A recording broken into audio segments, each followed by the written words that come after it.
I want to start with this quote by Cézanne, because an artist often can offer architects what I think we've forgotten in recent decades and suggest perhaps a course correction. Moments upon entering a space, we sense its ambiance. Its whole atmosphere conveys itself wordlessly, is an experience that is immediate and total. The space that surrounds us can intrigue and beguile us, confuse, overwhelm us, or provide us with a sense of warmth and invitation. The mood that permeates the space seems to permeate us, whether we will it or not. Experiencing architecture, and more broadly speaking, experiencing places, engages far more senses than the usual 5. It's as if our whole organism resonates with the qualities in which we are immersed. More often and not, though, the spaces that surround us are deprived of any such qualities. Their surfaces are flat, their light monotonous, their reflections blinding. Their bodies, lacking in contour, leave no place for our imagination or feelings to rest. The indifference of most places leave us feeling indifferent. If they invoke any feeling at all, it is usually one of boredom. Perhaps it is because of the sheer gravity of our work that movements in architecture tend to follow rather than lead the tenor of the times. Like the stubborn resistance of the matter with which we work, we tend to hang on philosophies and theories long after their value has been exhausted and their tenets abandoned by our less encumbered peers.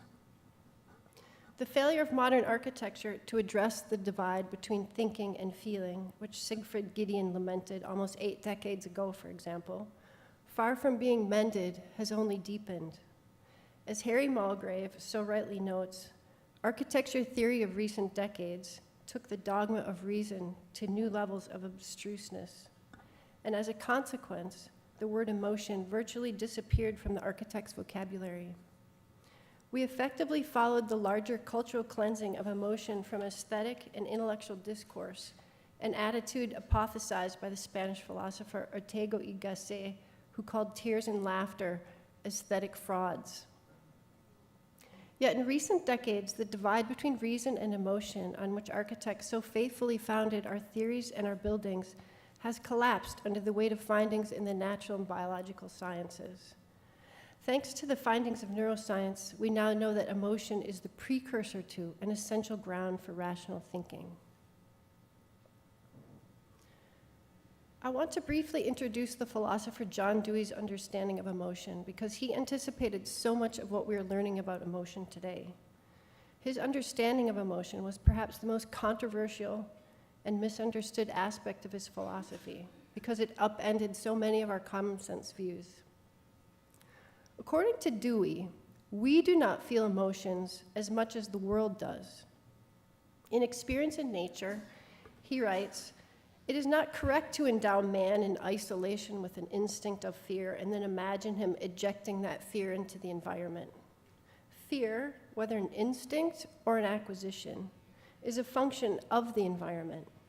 Man fears because he exists in a fearful and perilous world. The world is precarious and perilous." Dewey understood situations to be emotional in character.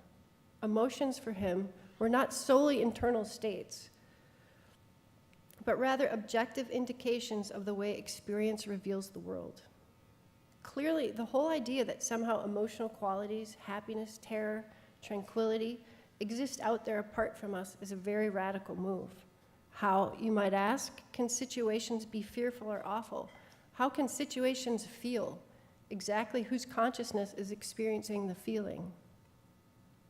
Dewey would respond that consciousness is in and of the situation as it is felt.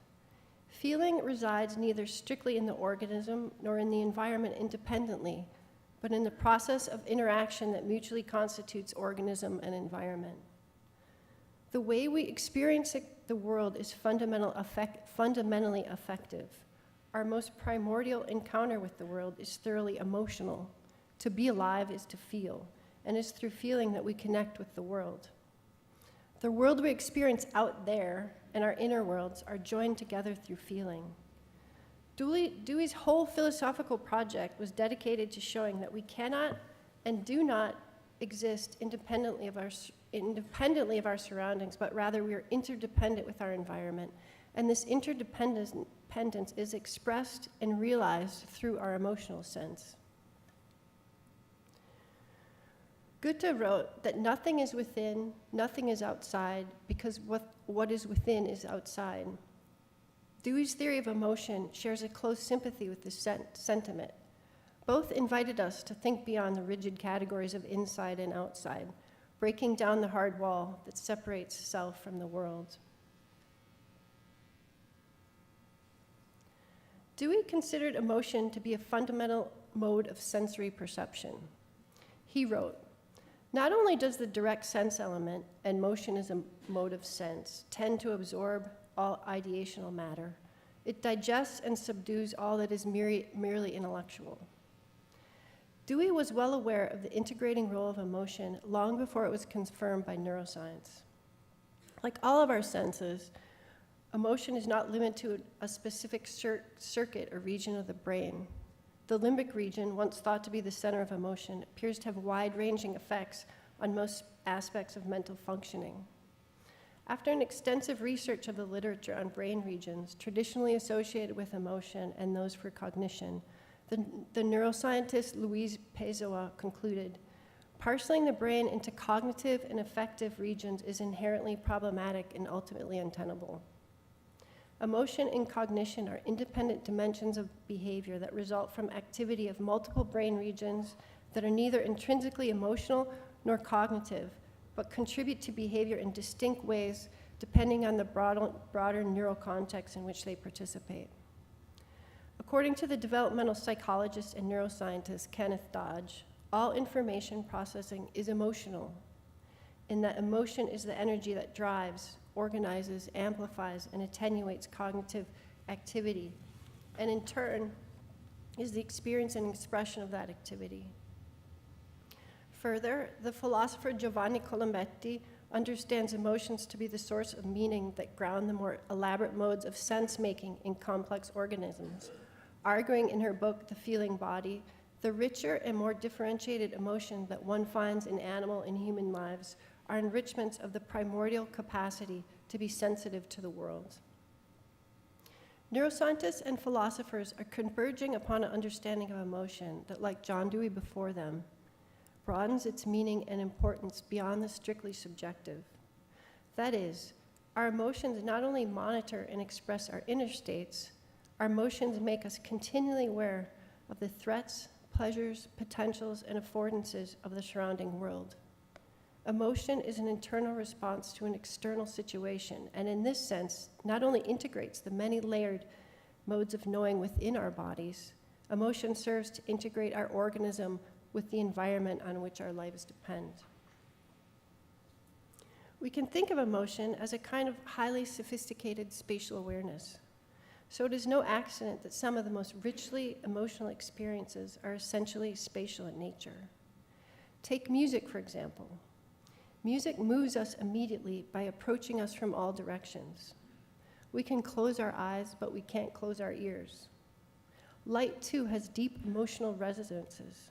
Sunlight piercing through the dark clouds of a storm, or its constant promise of renewal at dawn. These two are all-encompassing spatial experiences that very literally move us. Creating environments rich with emotion affirms our belonging in a larger, living, moving, and feeling world. One of the many insights of neuroscience is the basic principle of neuroplasticity, which simply put means that our sensory, affective, and cognitive faculties develop or flourish to the extent that they are engaged. The bottom line is use it or lose it. Our immediate environment reinforces and exercises certain capacities while inevitably ignoring others. Consequently, our organism develops or atrophies in response to the richness or the poverty of the environment we inhabit. The architecture and urban environments of the last half-century have been amply criticized as exhibiting an ocular-centric rational bias. and consequently fail to engage our emotions, elicit our empathy, or captivate our imagination. According to the principle of neuroplasticity, it would seem not to be so much of a stretch to speculate that such environments contribute to an atrophy of emotional wholeness and serve to reinforce a culture of autism. In fact, generational increases in depression, anxiety, and behavioral disorders have been well documented in North America and have been occurring in tandem with generational increases in narcissism and significant declines in empathy and concern for others. Of course, innumerable factors have collectively contributed to such declines, but it would be difficult to deny the coincidence that we now spend 90% of our lives inside of buildings. And if the built environment fails to nurture our capacities for emotional intelligence, that environment could in some measure contribute to such deterioration. So how can we design to engage the emotions so that we might correct this damaging atrophy? How can we design to engage the full range of our senses that include, of course, emotion? We must first start, as Merleau-Ponty would say, with our body. I am my body, he said. The needs and desires of the body that have been sorely neglected must now be invited fully into design. Our senses are intimately intertwined, and the way we speak about emotion as feeling betrays this natural integration. When we design for the sense of touch, we also enhance our sense of feeling. Consider the word emotion itself. Emotion comes from the Latin emovere, which means to move out, to agitate. Emotion conjures the image of moving energy, and it is the very counterpoint to stillness. Vittorio Galese's work, which we'll see after lunch, his work on mirror systems and embodied simulation repeatedly correlates the activation of empathy with movement. We instinctively identify and relate to other living things, and the presence of movement, of breathing, is the surest indication that something is alive. Yet architecture is certainly the most stable of the arts. How can we introduce movement into something ostensibly static like a building, whose very ontology implies being rooted motionlessly to the ground? How exactly do we animate that which is inanimate? One of the most obvious ways is through music. Music animates space, moving sound waves through the air to vibrate the fluid-filled channels of our inner ear, and in this way, it very literally moves us. Our auditory system is multidirectional and inherently immersive and therefore essentially spatial. Our auditory sense is receptive rather than commanding, like our visual sense. Music is not only an immersive experience of space. When listening to music, we feel an overwhelming sense of movement, pulses, rhythms, contractions, expansion, rising and falling. We perceive music as moving, and researchers in the psychology of music take this as a basic presupposition. Some researchers claim that we perceive vicariously the movement in music, which is why it feels naturally to respond physically to music by dancing, citing fMRI studies showing that listening to music is processed in the same part of the brain that are responsible for processing movement. Music, too, is an art of relationships. It's as much about the notes as the gap between the notes. Music is an art of proportion, the architect's art, and proportion, too, is all about relationship, the measure of the part as related to the whole. Architecture theory and practice has been greatly enriched in its analogy to musical proportion, but those proportions have tended to be applied to the elements of the building itself, rather than extended into the surroundings or applied to those inhabiting the space. And when proportion has been applied to the human body, the body is considered as an ideal and an abstraction, but not a concrete, experiential, physical reality. Engaging the limits and affordances of our human sensory perception have scarcely been considered in architectural design.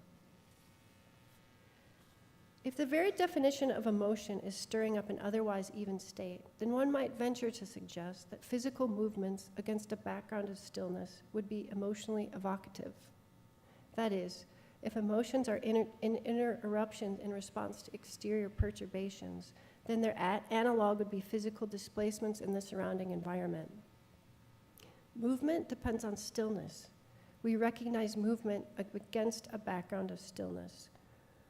The flight of birds against the quiet of blue, the rustle of a squirrel in the tranquility of the forest. These movements activate a latent atmosphere, awakening an emotional response, expressing the overall mood of the setting. Even the most humble movements, the wavering of leaves in a soft breeze, the brush of fabric curtain against the weight of a solid wall, can be activations and awakenings. We dwell in a moving world, and movement is the rule rather than the exception in life. The subtle movement of the breath, breathing, is our most basic function. The air that enters our body is warmed, enriched, and exhaled into our surroundings, only to start the cycle anew. We all share ultimately the same air. And this most basic fact is something that takes place also inside our buildings. Without the constant exchange of air, our buildings are no longer fit habitats for humans. Yet how easily this essential fact of our embodiment is overlooked. The air is everywhere, yet how rarely do we use it as a design element? The architect Thomas Saraceno, in his astonishingly simple experiment, The Poetic Cosmos of the Breath, what a great title, uses paper-thin fabric, a few sandbags, and a handful of participants to celebrate the vital presence of the air. Staged at dawn, when temperature conditions naturally shift, the air inside the enormous hot air balloon is warmed by the greenhouse effect, and the lightweight material lifts from the ground, creating a stunning shimmer that seems to saturate the air in its rainbow iridescence. Movement can be literal, like these works by Ned Kahn. This feather wall is against the window of an otherwise completely inert hospital complex, but it brings the building to life as it moves in sympathy with the air.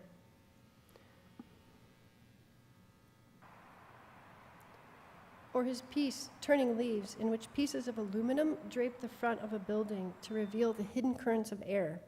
These are environmental works that do not rely on mechanical or electrical inputs, but resonate with their surroundings, poetically revealing the invisible currents of air, rustling with the sound of leaves. Movement can be expressed literally, as in these preceding examples, or it can be invited. The lines of passage we put onto paper ultimately suggest and determine the shapes that the body will eventually make. We've seen this image, part of this image in Barbara's presentation. These steps in a Richard Neuter residence foreground movement against the natural panorama beyond them, and make the miracle of walking on water a distinct possibility. Architecture that generally transitions one, carrying us from an inner to an outer boundary in an act of courtesy. These examples do not thrush us into a harsh world, but carry us along, providing clues of what lies beyond. In his classic study, Architecture's Experience, Stein-Eiler Rasmussen speculates that the design of the Spanish steps was the outcome of Baroque bodily rhythms. That is, in contrast to the many other monumental stairways in Rome that connect important piazzas to churches, the Spanish steps, with their bends and turns, seem to have been based on the dance, the Polonaise, in which the dancers separate and meet on the large landing, where they turn only to find Rome at their feet. It is the petrification of a rhythm that invites certain kinds of movements along its path, and in this way unites body with place. Movement can also be suggested by means of contrast. The solidity of these thick walls becomes all the more present against this lightness of silk curtains. The oppositions of gravity and weightlessness suggest movement, possibility, and life. One of the simplest and most evocative ways to engage emotions is through the use of color. The philosopher Merleau-Ponty said that color is where the brain and the universe meet. What he meant by this is that color was exemplary of the way inner and outer worlds come together in experience. Our experience of color is relative, the outcome of numerous relationships acting together. Color is visible light whose perception is made possible by millions of color cones in our eyes, atmospheric lighting conditions, and the reflective properties of the objects surrounding us. We do not see absolutely, we only see in reflection. We perceive the wavelengths that are reflected back to us. And we evolve to respond more intensely to different colors. 64% of our color cones respond mostly to red light, a third to green, and another 2% more strongly to blue. The works of light artists like James Turrell and Dan Flavin explore and celebrate this basic fact. Their intent is to enable us to see ourselves seeing. These rooms at the Villa Panza in Italy are white, and it's only the wavelengths of light that color them, each one evoking a different mood. Though we perceive color visually, color is not strictly a visual experience. Our experience of color illustrates yet another way in which our senses are intertwined with one another. Blind people can reliably differentiate different colors. Color influences our hormonal balance, blood pressure, pulse, respiration, brain activity, and appetite. To explore the hormonal effects of color, the Swiss architect Philippe Raum and his colleagues created what they called the Melatonin Room, which immersed visitors in varying degrees of green and blue light that by turns raises and lowers melatonin levels to create a kind of physiological architecture. Pink rooms have been shown to calm down residents in detention centers and prisons. Colors are also used to treat a variety of diseases. For example, in some places, premature babies that were once treated with blood transfusions are now bathed in blue light to treat neonatal jaundice. In London, Blackfriars Bridge was painted blue in an attempt to reduce the number of people committing suicide by jumping off of it. In Russia, coal miners are showered with ultraviolet light, which they believe prevents black lung disease. And here in the US, ultraviolet light is used to treat psoriasis. Different colors have long been correlated with certain moods and emotional states. Advertising and marketing have clearly exploited this fact. Goethe developed a color wheel in which he correlated each color with a different emotional quality and symbolism. And his book, The Theory of Colors, though it was scientifically dismissed, his psychological and emotional correlations have proved to be remarkably durable. The meaning that colors convey is surprisingly consistent across cultures, probably owing to our shared natural history of the senses. Goethe described the color green like this. The eye experiences a distinctly grateful impression from this color. If the two elementary colors are mixed in perfect equality so that neither predominates, the eye and mind repose on the result of this junction as upon a simple color. The beholder has neither the wish nor the power to imagine a state beyond it. I would venture to guess that the well-known salutary effects of nature may have also something to do with the power of the color green. We experience a sense of repose in the forest and feel so satisfied, perhaps, because quite simply, we cannot imagine a state beyond it. And nature, I take to be the primary paradigm for designing for emotional balance. Natural settings possess the factors that make for life-affirming design. They always offer movement, light, pattern, and layering. Layering is a method that Kenzo Kuma addresses in his recent book, Patterns and Layering. Layering can also be considered at numerous different levels. Layering with light and darkness, chiaroscuro, which brought the canvases of Caravaggio to life, can also be used to great effect in architecture. Overlaying different materials on varying planes Juxtaposing transparency and screening is a method of textural laying that Kuma uses to great success in his own work. The visceral sensation of light rays piercing the darkness, like this installation at the Venice Biennale last year, celebrates the presence of darkness as much as it does the triumph of the light. The light, in fact, gains its strength from having pierced through a solid. We can also consider temporal layering, in which the old, rather than being erased, is presented alongside the new. The process of aging is celebrated and affirmed rather than denied. And the passage of time affirms the cyclical renewal of movement. We can also consider acoustic layering, where sound is used as a tangible element of design.